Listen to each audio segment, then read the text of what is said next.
Hi everyone, welcome back to my channel রামধনু। আজ আবারও একটি বিয়েবাড়িতে চলে গিয়েছিলাম। আর সেখানে গিয়ে প্রথমেই যেটা হয়, কিছু ছবি টবি তুলে নিলাম। এই যে আমাদের মিষ্টি বউ, বউয়ের সঙ্গে একটা ছবি তুলে নিলাম। আর সঙ্গে আমার বোন, তারও ছবির পর্ব শেষ করেই চলে এলাম খাওয়া দাওয়ার পর্বে। তো প্রথমেই নিয়েছিলাম পনির স্যাটে। বাইরের কোটিংটা খুবই অল্প ছিল পনির স্যাটের, আর খেতেও বেশ ভালো ছিল। মশলাগুলো একদম প্রপার ছিল। আর ছিল সাথে ফিশ বলটাও বেশ সুন্দর খেতে হয়েছিল। আর ছিল চিকেন স্যাটেটাও বেশ, বাইরের কোটিংটা অল্প ছিল। তারপরে মেন কোর্সে চলে এলাম। মেন কোর্সে এই যে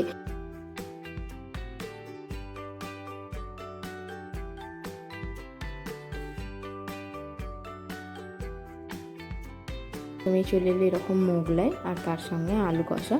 আর সঙ্গে ছিল, যদি মোগলাই আলু কষা না নেওয়া হয় তাহলে মটরশুঁটির কচুরি আর পনির বাটার মশলা। তো আমি এটাই চুজ করেছি। আমি মোগলাই আর তার সঙ্গে আলু কষাটাই চুজ করি বেশিরভাগ। তো বেশ ভালোই ছিল, ভেতরে ফিলিংটাও বেশ ছিল। তারপরে চলে এলো স্যালাড।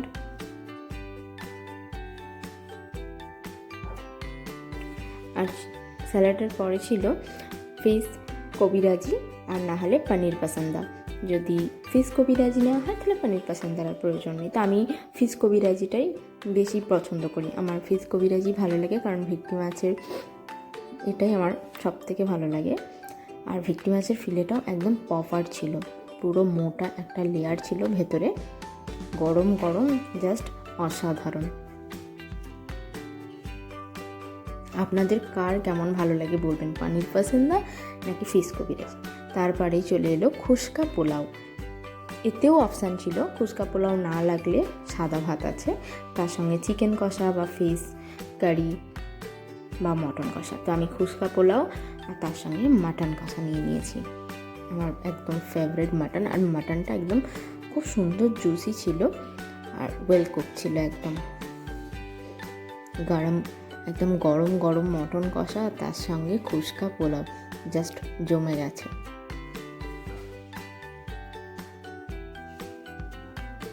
কার কার মটন কষা ভালো লাগে নাকি চিকেন কষা, অবশ্যই জানাতে ভুলবেন।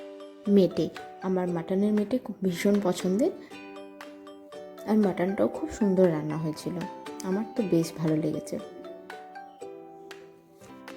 এই যে মাটনের হাড় চুষে খাওয়ার যা তৃপ্তি,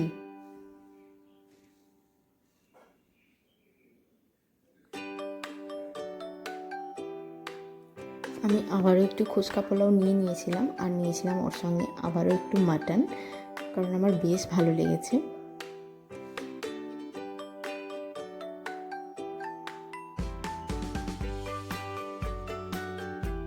এই যে আবারও মাটন নিয়ে নিয়েছে, আর এটাতে একদম চর্বি ঠেসা ছিল, একদম সাদা মোটা একটা চর্বি পেয়েছিলাম।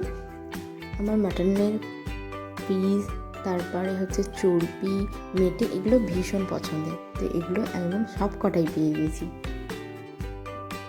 হা কী যে তৃপ্তি মাটন খেতে খেতে, জাস্ট ভাবা যায় না। তো আমি এডিট করতে করতে আমার আবার খিদে পেয়ে গেছে। তারপরে এই যে খাওয়া দাওয়া শেষ হতে না হতেই চলে আসে চাটনি, পাঁপড়, মিষ্টি। মানে একটু শান্তি করে যে খাবো সেটার উপায় নেই। আর যাই হোক, আমি একটু ধীরে ধীরে খাই, আমি খুব তাড়াতাড়িও খেতে পারি না।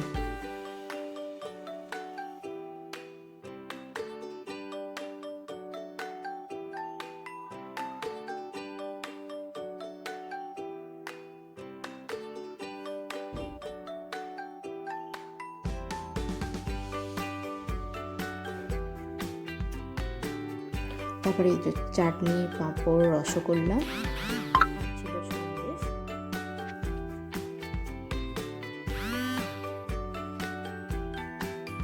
আমের চাটনি ছিল বেশ ভালো, হালকা হালকা মিষ্টি মিষ্টি টক টক।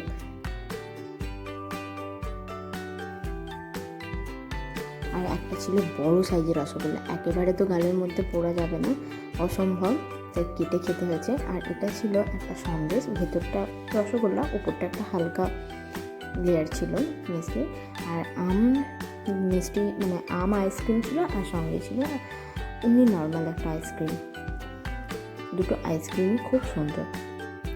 একটা ভ্যানিলা ফ্লেভার, যতটা সম্ভব একটা ভ্যানিলা ফ্লেভারের আইসক্রিম ছিল। খাওয়া দাওয়ার পর্ব শেষ, বাস হাত তো টিস্যু দিয়ে গেছে, মোছার পালা। হাতটা মুছে দেখতে পেলাম এরকম একটা ছোট্ট জিরু দিয়ে গেছে, আর দিয়ে গেল পান। টাটা। তারপরেই পর্ব শেষ করে বরের হাত ধরে ধরে গুটি গুটি পায়ে বাড়ি ফিরলাম। আর আমার এই ব্লগ যদি আপনাদের ভালো লেগে থাকে, অবশ্যই আমার ইউটিউব চ্যানেলটিকে সাবস্ক্রাইব করবেন, আর যদি ফেসবুক থেকে দেখে থাকেন অবশ্যই ফেসবুক পেজটাকে ফলো করতে ভুলবেন না। আর ওই সব শেষে দু একটা নিজের ছবি তুলে নেওয়া,